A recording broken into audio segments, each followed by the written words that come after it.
So Taylor approaches streaming, and we're primarily thinking about Twitch, right? Like streaming video games, which is why it spawns out of esports or professional video game playing. But you know, she kind of expands, and in our current discussion for this week, we are thinking beyond just this. Even though it's primarily video games, you know, people are doing all sorts of other things, live streaming, and so that'll be included. But she approaches it as a sort of like very specific televisual collision, right, between computer games primarily, the internet, and then computer-mediated communication. This is on page 2. On 3, I do want to point out, and let's see if I can find the exact.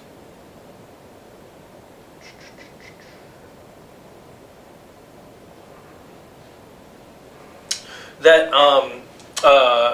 she points out specifically with esports that there was this hope for esports to make the jump to broadcast or cable television. Like in South Korea, there are at least, or when esports was really kind of established, there were 2 cable television channels that were entirely dedicated to video games and more specifically esports.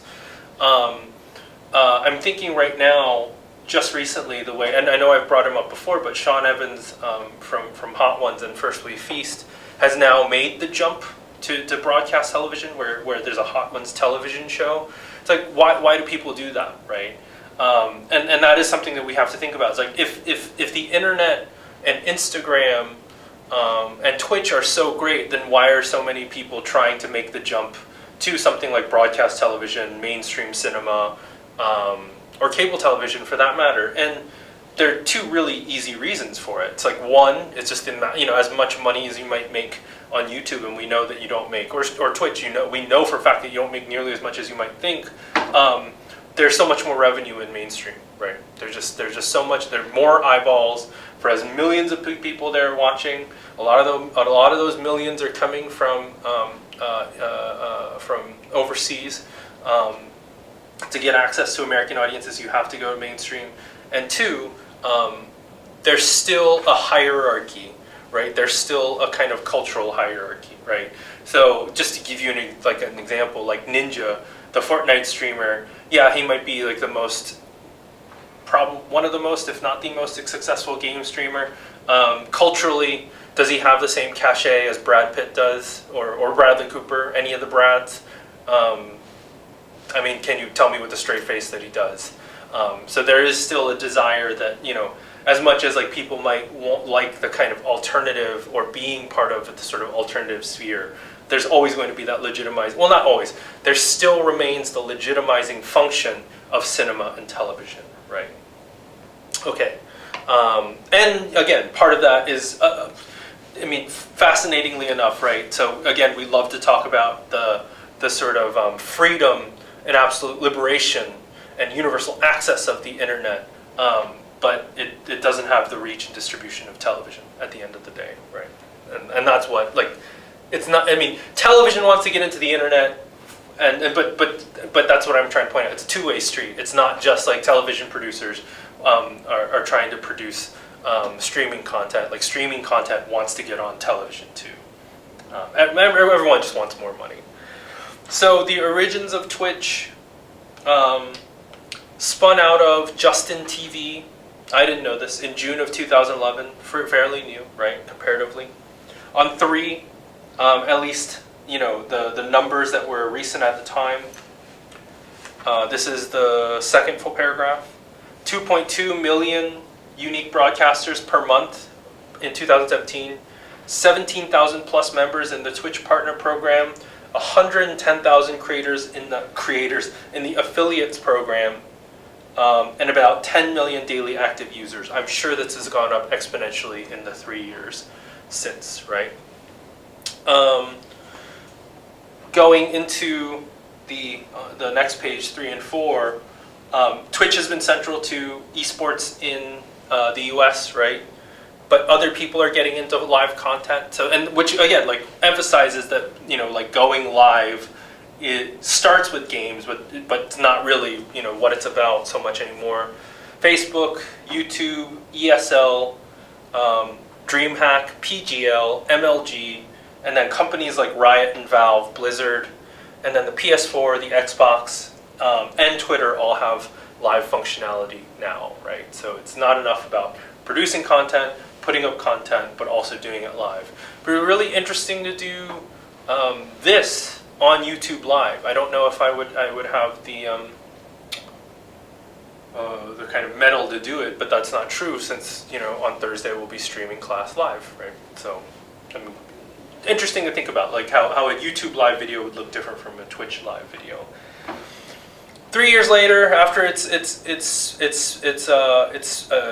establishment as Twitch in 2014, Amazon purchases Twitch. Why? You know, because it makes money.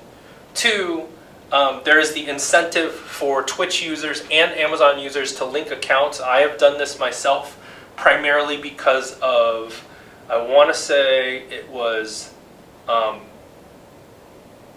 can't remember what it was. It could be either PUBG items, Overwatch items, or Teamfight Tactic items. I can't remember what it was first. I think it was PUBG, but a game I played was offering items for free if you linked. Why is the incentive why are they incentivizing linking your Twitch account to your Amazon account? Why? Because it's more data. It's more data for Amazon and it's more data for Twitch. It's not because they really want to get you free items. If they wanted to give you free items, they would just give you free items. Okay. On 6, Taylor talks about what's kind of specific and particular about streaming, and it's this muddling of the private and the public. I will say that Taylor kind of hits that point a little hard, but that's sort of par for the course of not just internet culture and online culture, but really has been for like the 20th century, is the muddling of what was formerly the kind of stalwart distinction between the public and the private just isn't what it used to be. On 6, she talks about streaming as a new form of networked broadcast, so it's going over the air, but over online networks, right? That is something that's kind of particular to live. And on 9, we have what I would like to call a game I already screwed it up.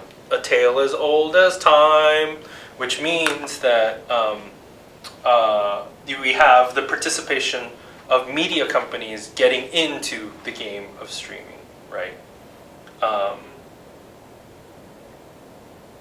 Or as she points out in the second full paragraph, though deeply innovative, all this creative activity is not taking place entirely outside existing media industries, whether it's game companies or developers, right? I think it's funny that there's a studio called Proletariat. Just wanted to point that out. Beneath that, in talking about one of our favorite subjects, infrastructure, and specifically the role of technology companies, what's kind of the work that's going into, and this will be a really big topic on Thursday, and I've brought it up before, work, or more specifically, labor, will be a major question on Thursday. Engineering and networking, so getting all the stuff to work. Video compression technology, something that we really take for granted. Those of you who have been on the internet long enough to see yourselves become a villain, no, I'm kidding. But you know, to see the changes in formats and sizes, you know, this is a big thing. Like, you know, like we can do streaming, or we can even do this because it's feasible now. But this is something like if we had to do the transition to online, you know, learning 10 years ago, you think it's a mess now. It would have been comedic 10 years ago, or 20 years ago, let alone 20 years ago, right? Large-scale customer management system, right? Again, what is it, 10 million unique users a day? Well, millions and millions, right? Like, how do you, like, just, like, even have the bandwidth, right? And then finally, the global market. Between 9 and 10, Taylor talks about the stakes of all of this.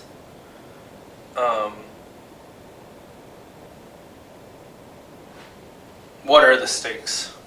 This is on 9 to 10. Amid the innovation and experimentation lurk a number of critical issues. What are the critical issues? Why are we studying streaming? Why does it matter? Decisions about how these platforms and technologies will function is deeply interwoven with ideas about networked play, audiences, and the future of media writ large. So, networked play, audiences, and the future of media. So we have ideas of these decisions made by technology companies, advertisers, engineers, which shape what the platforms look like. It's not just like, that you and I kind of innocuously and neutrally enter onto a platform like YouTube and Twitch and then walk away unscathed, right? No, our experiences will directly kind of inform our ideas about, these like very, very large things, including, for example, ourselves.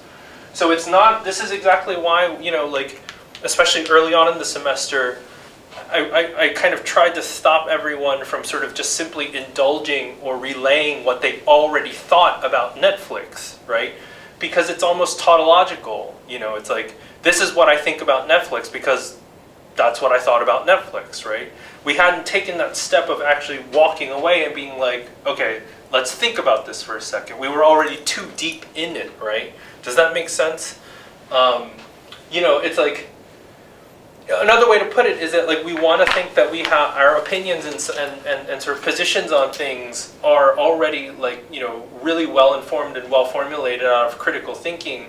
But the possibility, or what's even being claimed here, is that, it's like, no, they've already been too influenced by the experience that we had. It's not that it's not like something that comes from critical reflection so much as like a direct and tactile emotion or feeling or experience immediate.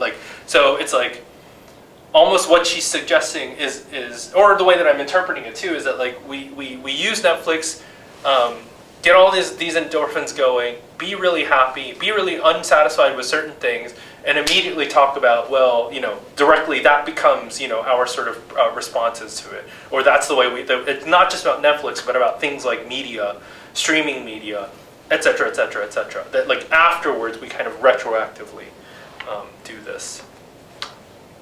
So, at this point we're rounding the corner, we're near the end of the semester. This is going to be the last recorded lecture. Thursday will be the last lecture, and then it's just presentations, and then it's your work. I guess in that sense, like, I kind of have to say everything I need to say, but it's like, I already have been the entire semester. And what it comes down to is like, don't trust your immediate responses. Don't trust yourself. That's where this idea in critical theory and philosophy comes from, the hermeneutics of suspicion. Be suspicious about the ideas that you already have.